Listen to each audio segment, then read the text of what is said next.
Well, shifting our attention right now to something very interesting that's been developing in the state of Kerala. One of the United Kingdom's most prized assets, the F-35B fighter jet, continues to remain stranded in Kerala. On the 14th of June, the aircraft was taking part in maritime drills with the Indian Navy. And due to adverse weather conditions, the jet failed to return home and instead ended up making an emergency landing at the Thiruvananthapuram International Airport. Initially, low fuel was cited as one of the reasons for the emergency landing.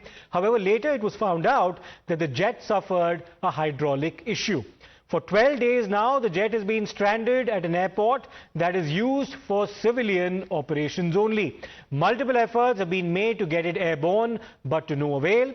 Even engineers from the jet's parent body have failed to fix the problem so far.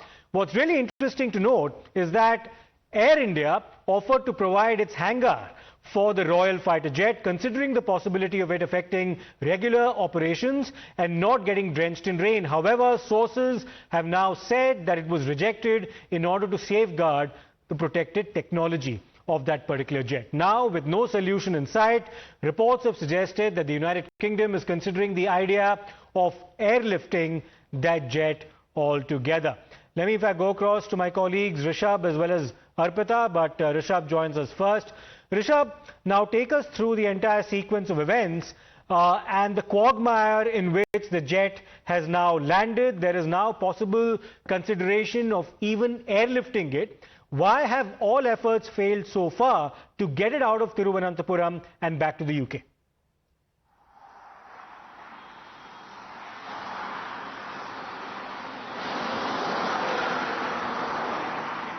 Rishabh, if you can hear me. Siddhant, talk about this, if we talk about this F-35B aircraft, which is one of the most expensive, fighter jet right now in the world. It is manufactured by United States and operated by many NATO countries, including United Kingdom as well. This very aircraft that we are talking about was part of Prince of Wales, ship that came for a joint maritime, exercise in Arabian Sea with Indian Navy. And while it was returning, it was on a routine sortie, and while it was returning to the base on the aircraft carrier, it got disturbed because of the weather, and it was compelled to take a safe landing in Thiruvananthapuram. While the landing was safe, what we are given to understand that after landing, this very aircraft incurred technical glitches, preventing it to take a flight out of Thiruvananthapuram International Airport. It's been 2 weeks already.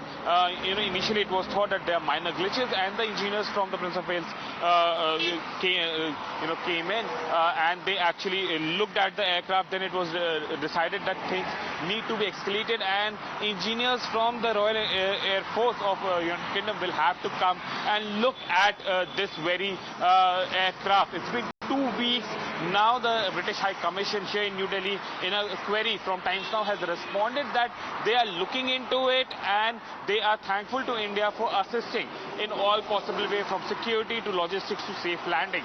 Initially, when India offered that this aircraft should be taken into the maintenance hangar, because United Kingdom and the NATO allies in general do not want to give out and give away the technology of F-35 right now to any non-NATO country for that matter, without signing the agreement, United Kingdom and Royal Air Force actually denied that call and decided to keep the aircraft where it was. But now, 2 weeks later, with no solution in sight, that option is also being looked at. Okay, Rishabh, stay with us. We're also joined by Arpita, but before that, let me in fact go across to our guest, Captain Sanjay Karve, aviation expert, who joins us.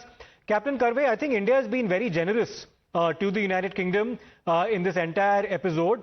This particular jet has been in the Thiruvananthapuram airport for approximately 12 days now. We even offered to assist them in order to fix any glitches that the jet might be experiencing, but it comes across that access has been denied because the UK is very cagey about the technology of this particular jet, that it does not want to share with any of the other countries. So this now has reached a level where this jet ought to leave Indian territory. It ought to go. What do you think is the immediate solution for this problem right now, sir? Okay, Siddharth, if you look at it, I think there's much more than what meets the eye. Okay. The jet had got airborne from an aircraft carrier of the Royal Navy, which was part of the carrier battle group. A carrier battle group has got a full-fledged meteorological department on board the aircraft carrier. So the aircraft carrier and the crew of the aircraft very well knew as to what the weather was. If the weather was really bad, they would not have launched the aircraft in a single. They would have launched it in pair. A single aircraft was launched. At 100 miles or 100 kilometers off the Indian coast, he has Hawk 7700. That means he has an emergency.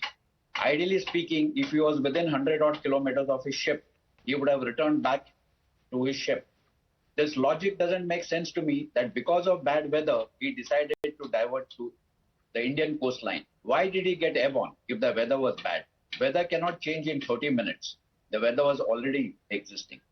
Was it that the aircraft was launched to snoop on the Indian Navy's operations or the Indian coastline? Was it that the Indian radars had jammed the F-35's equipment and the avionics? And this is an afterthought that they decided to land in India. Now, hydraulic glitch is possible. This is a naval variant of the famous F-35, which costs close to 800 crores in Indian currency.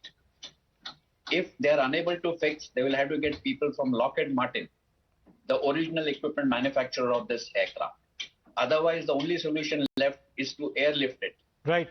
An empty F-35 is 13 tons. We have already refueled it.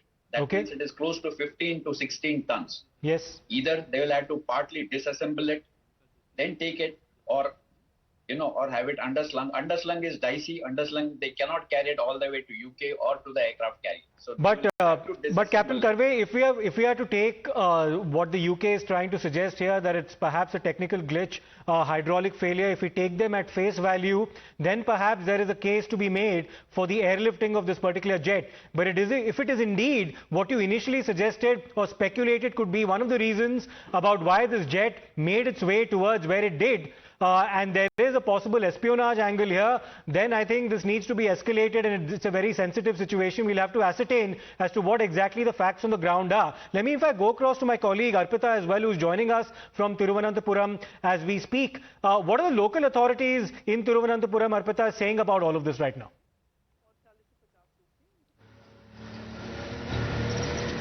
So, well, as per the airport authorities, now they have decided to take parking charges from F-35 fighter jet that is grounded at Thiruvananthapuram airport. They are saying the government will now decide the parking charges, and that is what the airport authorities are saying.